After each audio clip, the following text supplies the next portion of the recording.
Kabang-abang ang mga eksena na magaganap sa abot kamay na pangarap. Magkausap si Doc Carlos at Doc Lyndon sa isang lounge ng ospital.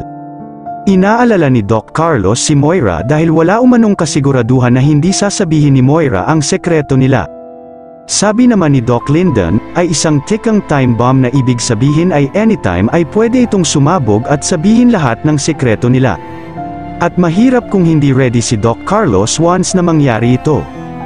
Kaya dapat alam umano ni Doc Carlos kung paano mag-cool ng bombs ni Moira para ma-defuse ito bago sumabog. Kaya si Doc Carlos ay kinumpranta si Doc RJ, habang may kausap sa telepono si Zoe, tinanong siya ng kausap kung bakit hinahanap nito ang Mami Moira niya gayong nag-away naman ang dalawa.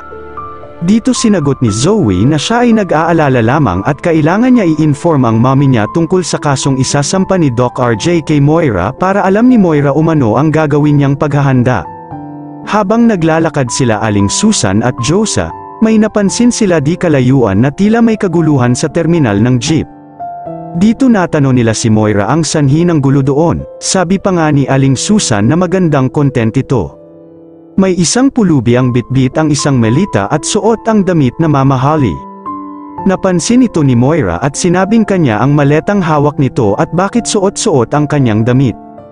Tumakbo si Moira papalapit dito ngunit bago pa man makalapit si Moira kumari pa na ang pulubi papalayo. Sigaw na lang ni Moira ang, magnanakaw, sasabihin na ba ni Doc Carlos ang totoong namamagitan sa kanila ni Moira? Saan na nga ba pupulutin ngayon si Moira? Abangan ang mga susunod na kaganapan sa abot kamay na pangarap.